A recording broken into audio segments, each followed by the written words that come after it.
गेले जेजुरा निळा घोडा अगडदुम नगारा सोन्याची जेजुरी देव गेले जेजुरा निळा घोडा पावमे तोडा कमरी कर पटा बिहिर मस्तकी तुरा खोबऱ्याचा कुटका भंडाऱ्याचा भडका बोल अहंकारा सदानंदाचा येळको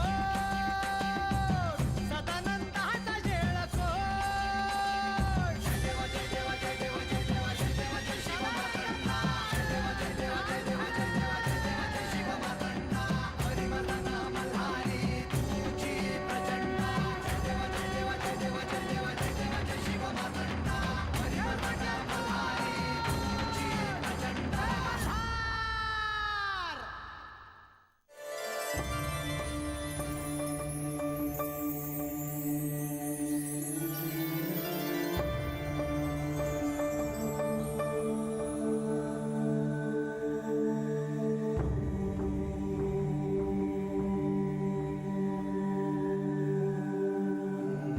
ओम श्री सूर्याय नमः। ओम श्री रवये नमः। ओम श्री खगाय नमः। ओम श्री भानवे नमः।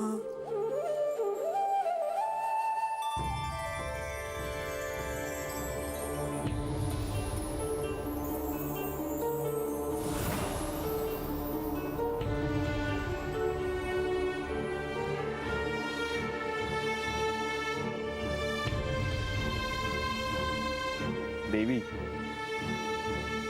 तुम्ही कुठेही असलात, कसल्याही परिस्थितीत असलात तरी अर्घ्य देण्याच्या या संकल्पात खंड पडत नाही। तुमची संकल्प शक्ती अगाध आहे। मी जो संकल्प करते तो पूर्ण होईपर्यंत मी स्वस्थ बसत नाही। देवी, या प्रवासात मी तुम्हाला काय सहाय्य करू? नारद मुनींनी मला एक पर्याय सुचवला, ज्यामुळे मी हा प्रवास करायचा ठरवला। मी श्री खंडेरायांना भेटून त्यांना पुन्हा जेजुरीत घेऊन येणार आहे। या कार्यासाठी मला तुमचा आशीर्वाद हवा आहे। देवी, कृपया तुम्ही तुमचे शब्द मागे घ्यावे। अहो, मी कोण तुम्हाला आशीर्वाद देणारा? मी सदिच्छा देऊ शकतो। मला परोपरी हे जाणवतं की माझे सहाय्य करायला कोणीच पुढे येत नाही। असो सूर्यदेव, मी एकटी आहे। मी एकटीनेच माझा प्रवास करेन आणि मी एकटीनेच माझे ध्येय साध्य करेन। देवी, तुमचे हे कार्य सफल व्हावे हीच सदिच्छा।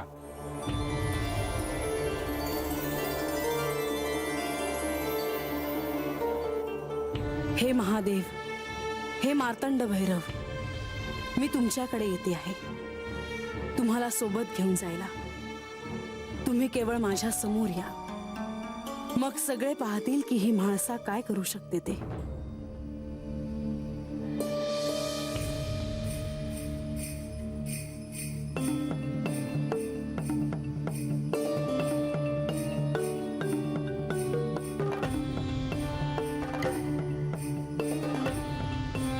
बंधू, मी सूर्योदयापासून तुम्हाला असेच पाहते आहे। तुम्ही असे एकटक समोर काय पाहता आहात? समोर त्या डोंगरात श्री खंडेरायांनी शिवलिंगाची स्थापना केली। हे क्षेत्र भुलेश्वर या नावाने प्रसिद्ध आहे। लोकांच्या इच्छेचा मान राखत त्यांनी इथे स्वतःचा अंश ठेवला। याचा अर्थ यांनी जेजुरी सोडल्यावर इथेच मुक्काम केला होता। होय, तुम्हाला सोडून, जेजुरीला सोडून देव इथूनच पुढे गेले। मला एक प्रश्न पडला आहे, त्याचे उत्तर तुम्ही देऊ शकाल? तुम्ही विचारा, मी प्रयत्न करतो। जर यांनी यांचे शिवत्व माझ्या स्वाधीन केले होते तर यांनी हे शिवलिंग कसे स्थापन केले? देवी, शिव हे पूर्ण आहेत. संपूर्ण ब्रह्मांडाला व्यापूनही ते उरणारेच आहेत. याचा अर्थ ते सारीपाठाच्या खेळात माझ्याशी असत्य बोलले. नाही देवी, तुम्ही शिवाचे स्वरूप समजून घेतले नाही. मार्तंड भैरवाचा अवतार समजून घेणे एवढे सोपे नाही.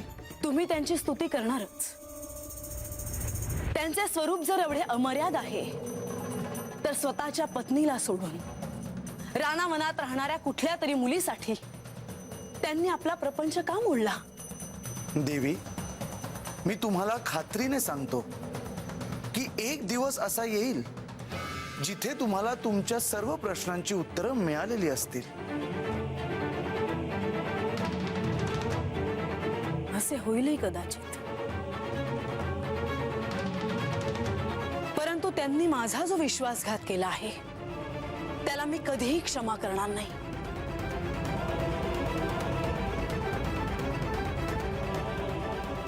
प्रधानजी, तुम्हाला भेटाया काही माणसं आले ती. कोण आहेत ते? भुलेश्वरच्या पायथ्याशी राहणारी माणसं आहेत ती. चला भेटूयात त्यांना.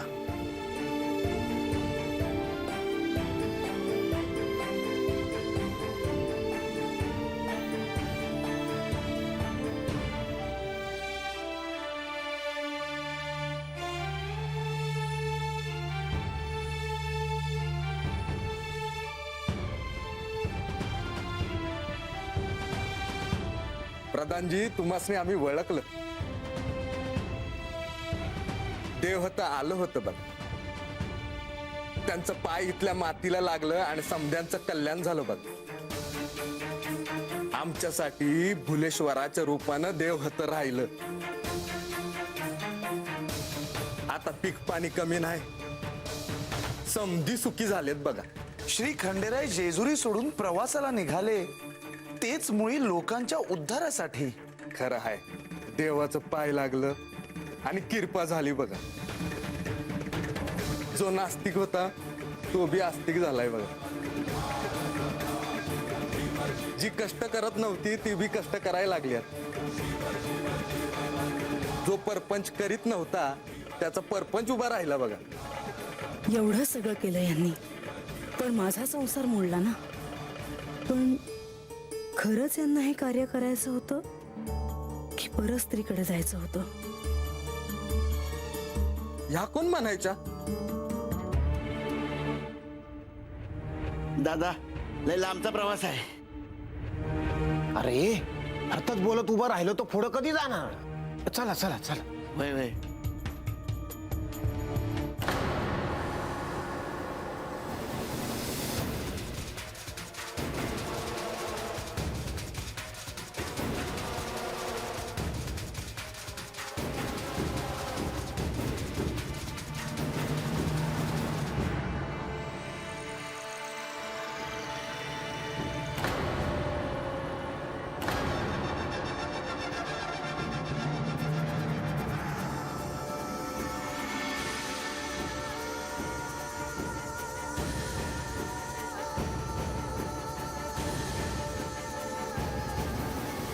तुम्हा तीनही बंधूंचं प्रथम अभिनंदन.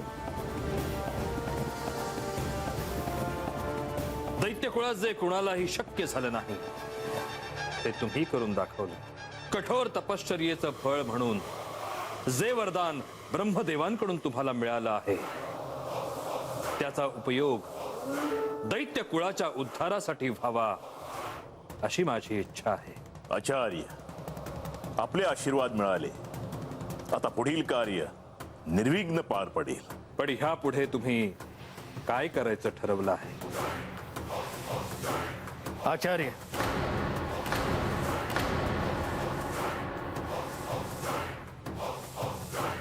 हे मी तुला विचारलं नाही.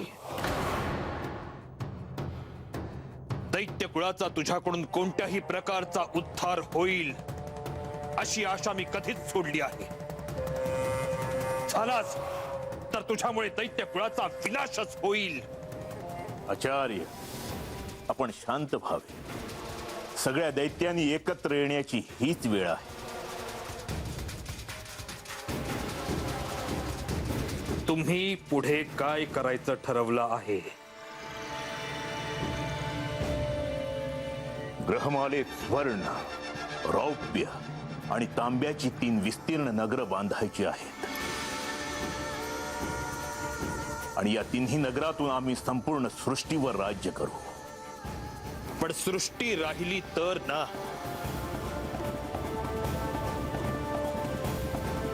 आपण असे का म्हणतात आचार्य? अंतराळात 3 नगर बांधल्यावर सृष्टीचं सगळं चलन वलन बिघडून जाईल. पृथ्वी सकट काही ग्रह एकमेकांवर आपटून नष्ट होतील. मग होऊ द्या ना आचार्य. या चिंता करण्यासारखं काय आहे? विद्युन्माळी, शुक्राचार्यांचं काहीही ऐकू नकोस. ते तुला घेतल्या निर्णयापासून परावृत्त करतील. कुंभक!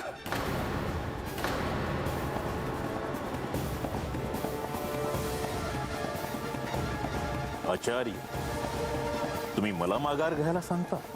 काय समजायचंय ते तुझं तूच ठरव.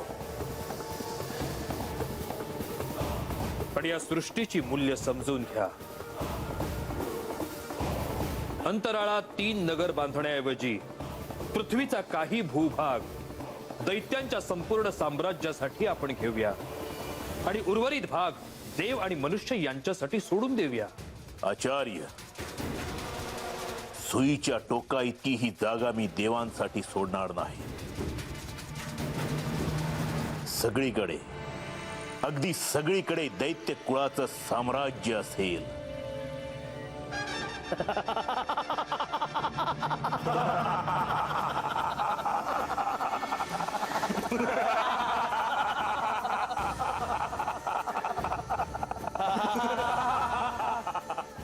विनाशकाले विपरीत बुद्धी. तुमचा विनाश परमनियतीने महादेवांच्या हातून निघाला असेल तर तसंच घडेल.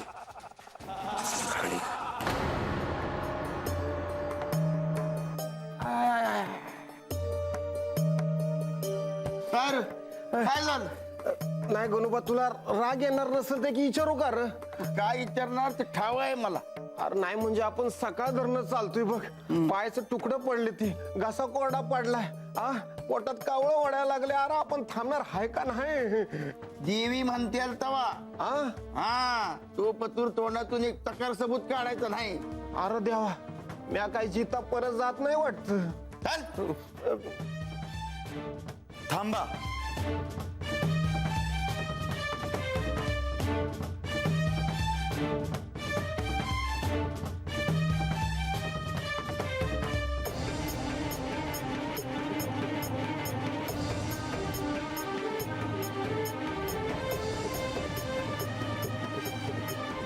आपण का थांबलो आहोत?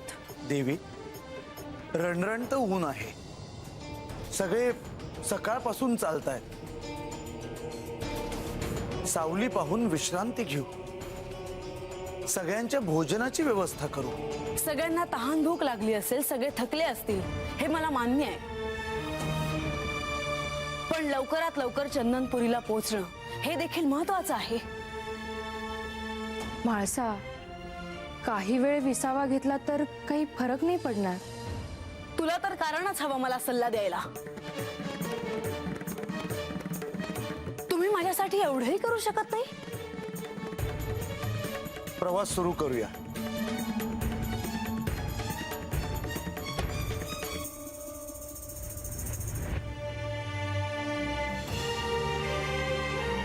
देवा, विवाहानंतर तुम्ही यांच्यासोबत कसे दिवस काढले असतील याची कल्पना न केलेलीच बरी. तुमच्याशिवाय त्यांच्या रागाला कोणीही सामोरे जाऊ शकत नाही.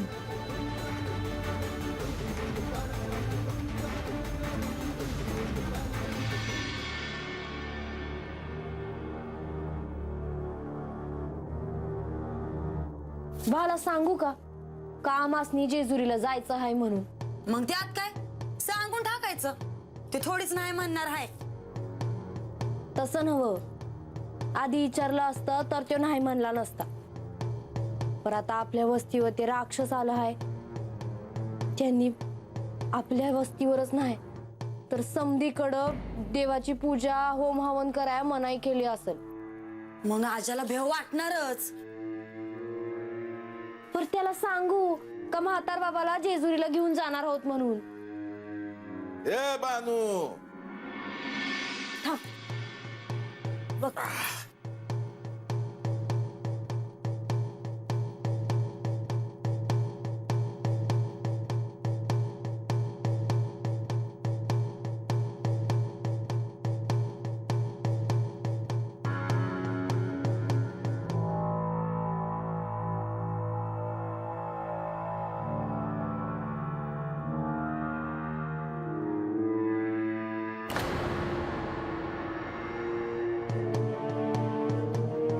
ए बानू, काय सांगायचं आहे? बा तू जेजुरीला चालला होतास तेव्हा तुला साप चावला, तुझं जायचं राहिलं. पर आता मला जायचं आहे जेजुरीला. अगं पर बानू, अगं वस्तीवरच नाही तर समधीकडं देव देवीच्या पूजेला मनाई केली हाय. हा, तीच काय बरे दिसत नाहीत. आता अशा यायला तुम्हा एकट्याला कसं पाठवू मी जेजुरीला? आजा, आम्ही एकटं नाही काय जाणार. अरे म्हातार बाबाला संग घेऊन जाणार आहे. म्हातार बाबा?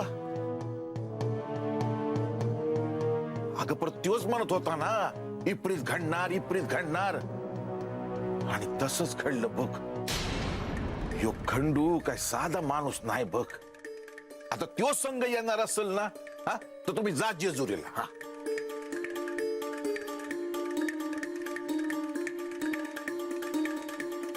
जेजुरीला जाऊन देवासनी विचारणारच आहे म्या का कुठं हायसा तुम्ही.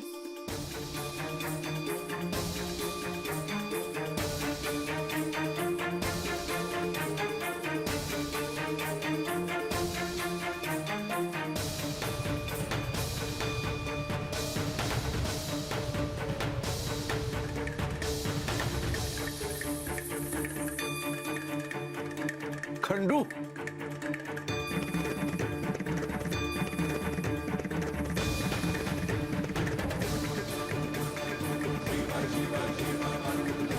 अरे बरं झालं आलास तू. काय काम आहे? म्या अन म्हणजे जेजुरीला जाणार आहोत, आणि तुला बी आमच्या संग जेजुरीला यायचं आहे. जेजुरीला? नाही नाही, मी नाही यायचो जेजुरीला. का नाही येणार? अहो आता दिस काही प्रीत बघताय ना. म्या काय म्हातारा माणूस, वाटेत कुणी काय आडवं आलं तर म्या काय करणार? अरे हातात कोयता असल्यावर भ्याचं कशाला?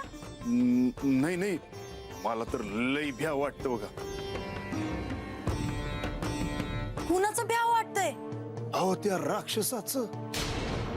हे बानू, त्याची इच्छा नाही ना, राहू द्या. तुम्ही नका जाऊ जेजुरीला. हा, आता कसं बोललाय सा? अहो आता हात कोण कधी कवा येईल सांगता येतं वय.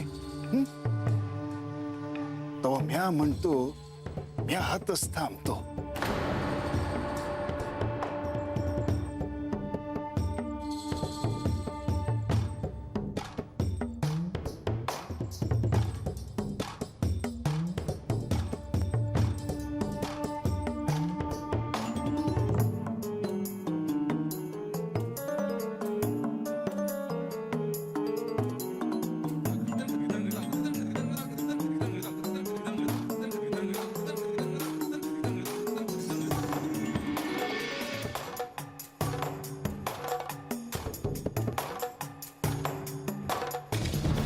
तुम्ही जर श्री खंडेरायांना त्यांनी बानूशी विवाह करण्याआधी जेजुरीत घेऊन आला तर देव तुमचे.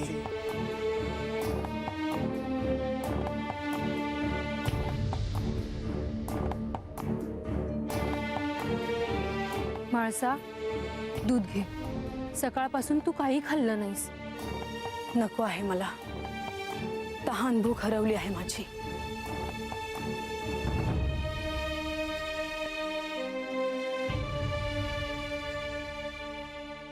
देवी, विश्रांतीची व्यवस्था केलेली आहे. वाईच विश्रांती घेतली तर बरं होईल.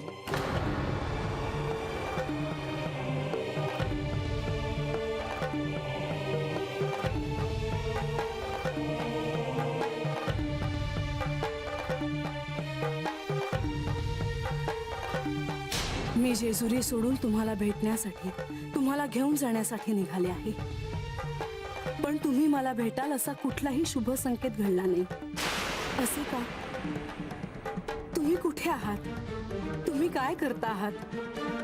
मी तुमच्याकडे येते आहे आणि तुम्हाला जाणवले नाही असे कसे होईल? तुमच्या दिशेने मी माझी अनेक पावलं टाकलेली आहेत. तुम्ही माझ्या दिशेने एक पाऊल टाकावं एवढीच माझी इच्छा आहे. मग झालं गेलं सगळं विसरून तुमचा हात हातात घेईन आणि तुम्हाला भविष्यात कधीही माझ्यापासून विलग होऊन देणार नाही. मला सोडून जाऊ देणार नाही.